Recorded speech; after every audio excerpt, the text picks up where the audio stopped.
When we were talking at the board and we decided that the team for this slam is going to be all in, someone said that we needed a poker player, and I said, no way, that's too obvious. So our next speaker was a professional poker player. Please help me welcome the first year, Zhang.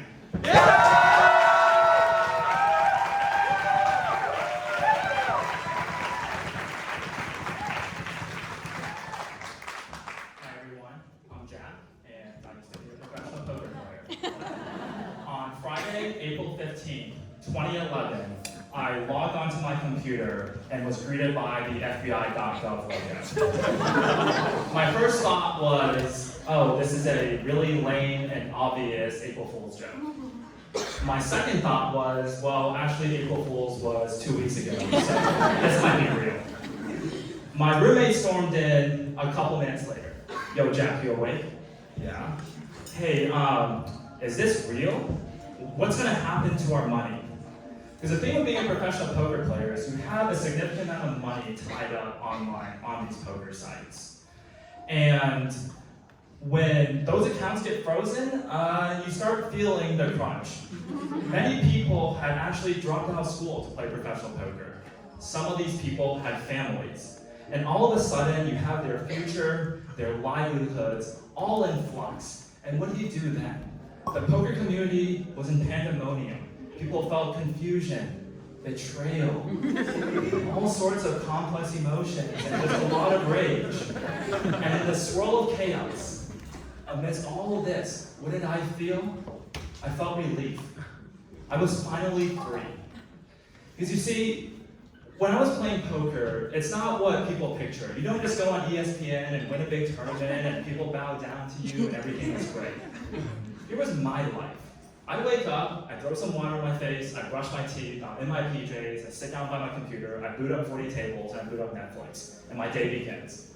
Do that for 70 hours a week, and you burn out. So when Black Friday happened, I felt that burnout. And that's why my initial feeling was relief. And yes, I understand that those are still fewer hours than a banker, so I'm not going to thank you. The second element of all this is the concept of more. An easy trap to fall into when you're a poker player, or I guess just a human being, is having the goal of more. Because when you're constantly striving for more, when that's your ultimate goal, what you have is never enough.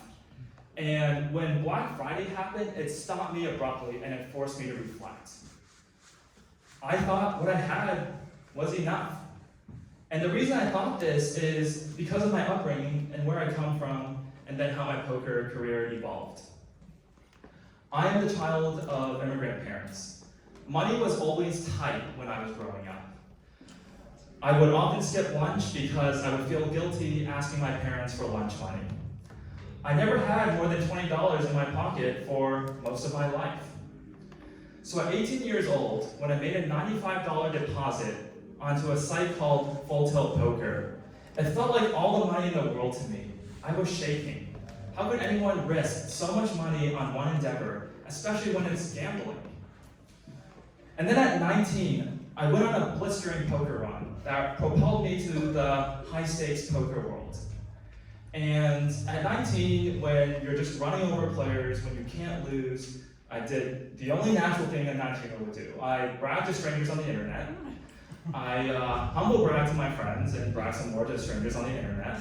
I threw down absurd challenges based on ego. And I believe that the laws of probability did not apply to me. Because when you're 19, you don't have perspective, and all you have done is win up to that point, you believe all you will do going forward is win. So at 20, the laws of probability did apply to me. I had my first big downswing that all my elders and the more experienced players said were coming. I lost most of my net worth in about a week. I was staring numbly at my computer screen, wondering, how do I bounce back from this? Because ultimately, I had two choices, right? I could quit, or I could reinvent myself. I could learn to play with discipline. I could put aside my ego, I could stop bragging, I could play for the purity of the game. So I quit.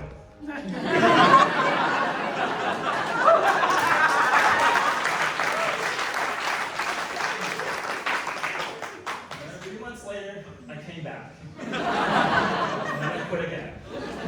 And then I came back. And it was really that third time that I think I started really understanding the game. It takes a lot of failure. You don't just have this epiphany because you've gone through this immense failure that, okay, now here's the time I'm going to do it right. No one learns that fast. You fail, you fail, you fail, and then sometime, after you failed enough, you just grow up and you start doing it the right way.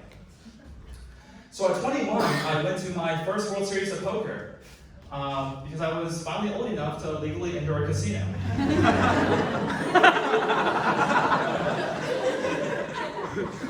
At 22, I graduated college with a degree in engineering from Dartmouth. My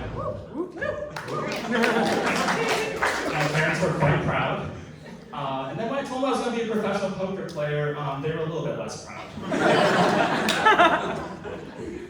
And then at 23, I was on pace for one of the winningest years in poker. I just crushed the games and I never talked about it with anyone. I just quietly did my thing, playing 70 hours a week. And then Black Friday hit, and all that money I'd won was just frozen in my accounts. And I felt fine. It was a lot of money. And yet, when you start your journey with $95, and you've cashed out quite a bit, and you were able to pay most of your tuition and much more, I thought, I came a long way. Like, it's okay to have this failure. I can gripe about how I could have made more, could have been an optimizer, but I was a satisficer and thought, okay, I'm not going to be upset about this. And so when I look back on my poker career, even though I have pretty good poker hand memory, the moments that stick out the most have nothing to do with individual hands or winnings or anything that would be related to MPV. The moments that stick out to me are moments like my first day of winter break one year. I come home and my best friend and I, who's also a professional poker player, we played 8 tables of one-on-one poker with a super loose, aggressive clown named Blue Flare. Awful poker player, just one of the worst I've ever played, really. Absolutely destroyed us. I mean, it was a beatdown for like 6 hours straight. So we stop playing, we go to Red Robin, we start eating garlic fries. And Kyle looks over at me and he goes, "Jack, I just wanted our break to be good. I'm so sorry." And I looked at Kyle and I say, "You should be sorry. I think I would have won without you." But deep down, I loved that day. Even though we lost a not insignificant amount of money, those are the days that resonate with me. It was spending time with my friend. The whole day spent together, losing together, but I look back fondly on it. Or years later, when I would graduate from college and had an abrupt breakup with a girl I'd been with for 4 years, I was shattered. I was confused, and I say to my friend who is about to start his senior year at UCSD, say, "Hey man, can I come to San Diego with you?" And what he does is he cancels his flight plans, and we drive west together for 36 hours. Those are the moments I'm going to remember the most. We loaded up on Pringles, we got barbecue chicken from Walmart. I mean, it was all sorts of just terrible things for our health. And as we drove through Arizona, driving out west, I thought, the sun had never looked so big before. And maybe life would be okay then. Don't know why that connects, but that's